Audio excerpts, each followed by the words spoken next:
Le souffle qui remue imperceptiblement cette jeune glycine au pied du vieux sarment, eh bien c'est l'âme d'un zéphyr dont je connais l'histoire pour l'avoir déchiffré un jour dans un grimoire.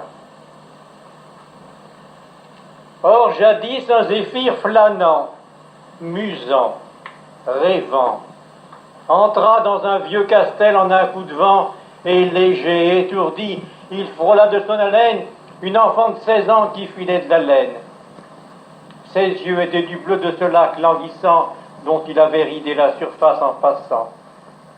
L'enfant, pour établir la coquette harmonie de l'onduleux repli d'une boucle fournie, eut à la fois un geste du bras, de la main et des doigts, si souple, si léger, mais si chaste à la fois, que le petit zéphyr, faiseur des pirouettes, qui comptait ses amours au saut des girouettes, coutumier du mensonge et gaspilleur d'aveux, eh bien, pour l'avoir vu passer la main dans les cheveux, sentit que désormais, il n'aurait plus d'autre reine que l'enfant de 16 ans qui filait de la laine. Et dès lors, la fillette entraîna sous ses pas un amant éperdu qu'elle ne voyait pas, et lui fut tout heureux de pouvoir être encore l'amoureux inconnu qui passe et qu'on ignore. Dès qu'il apercevait ses beaux yeux embrunis, il courait lui chercher des chansons dans les nids.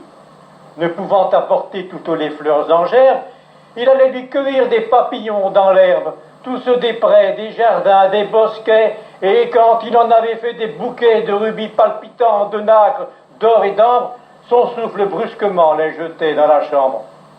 Au moment où il se faisait la fenaison, il allait chercher de quoi parfumer la maison, des senteurs de la sauge et de la marjolaine pour l'enfant de 16 ans qui filait de la laine. Parfois, jusqu'en Provence, il allait voyager pour revenir plus lourd de parfums d'oranger.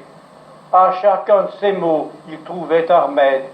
Si la nuit était froide, eh bien il se faisait plus tiède.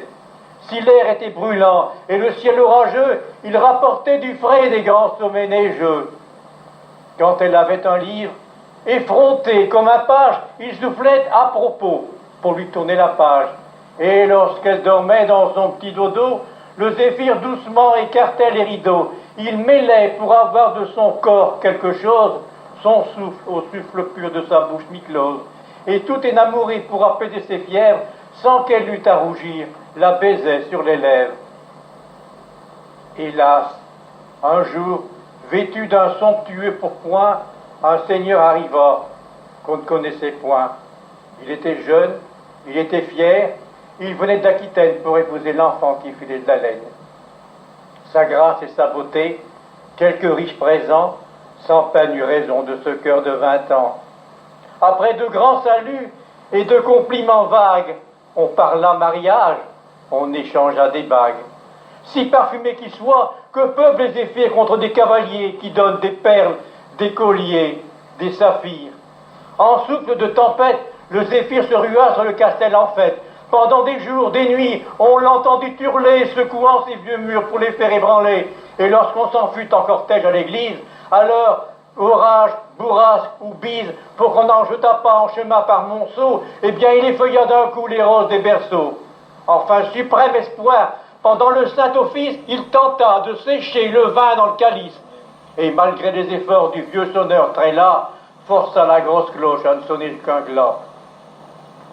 Le zéphyr entreprit alors une effroyable ronde pour aller se grossir des tempêtes du monde. Et alors, terrible, fauchant les pays traversés, il revint au vieux castel après 2 ans passés. Ah, il allait l'emporter comme un fétu de paille, quand dans les flancs joyeux de sa frêle muraille, plus facile à briser qu'un tout petit rosier, il vit un nouveau-né dans un berceau d'osier. Dans les yeux de la mère, il eut tant d'espérance qu'il frémit en songeant aux possibles souffrances. Et alors vaincu, désarmé par l'amour triomphant, il rendit l'âme en soufflant sur un moulin d'enfant, exhalant à la fois et sa vie et sa haine au pied de la maman qui filait de la laine.